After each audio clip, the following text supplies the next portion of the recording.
Alright, let's dive into something that's been bubbling under the surface in southwest Minnesota, and honestly, it's a story that could be playing out in a lot of other places too.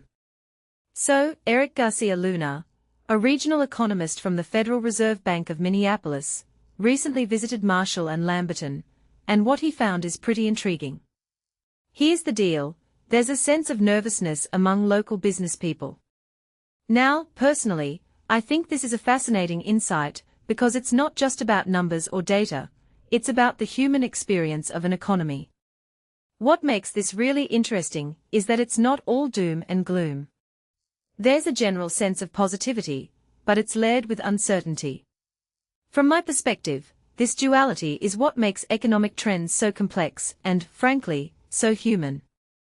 One thing that immediately stands out is the labor supply issue. Garcia Luna pointed out that with an aging population, there are more people retiring and not enough younger folks stepping in to replace them. What many people don't realize is that this isn't just a local problem, it's a national, even global, trend. But here's where it gets deeper. Immigration plays a role, and that's a detail I find fascinating. It raises a broader question. How do we balance demographic shifts with economic needs? If you take a step back and think about it, this isn't just about filling jobs, it's about sustaining communities. Inflation is another big concern, and honestly, it's no surprise. The Federal Reserve's goal is to keep inflation at 2%, but right now, it's sitting at 3.7%.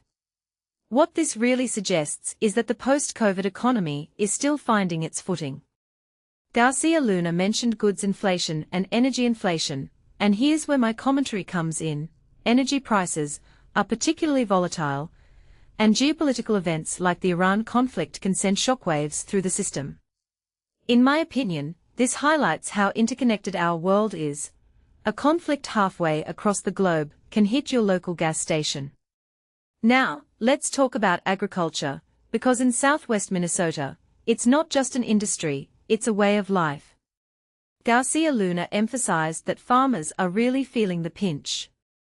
Personally, I think this is one of the most overlooked stories in economic discussions. Farmers are the backbone of so many communities, and when they struggle, it ripples through the entire region.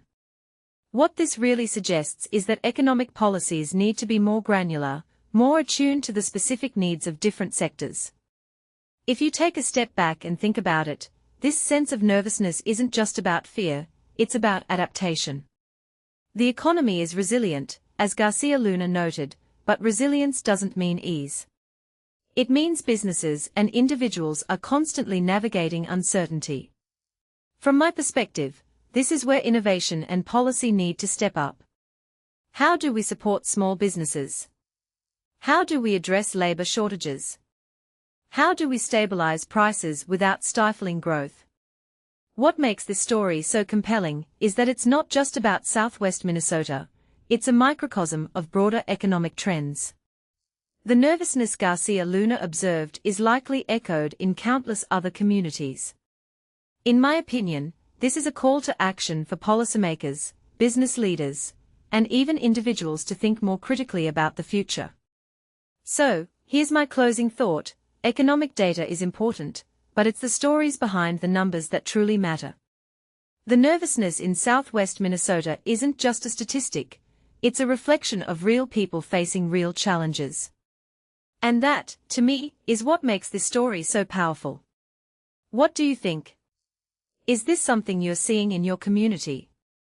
Let's keep the conversation going in the comments.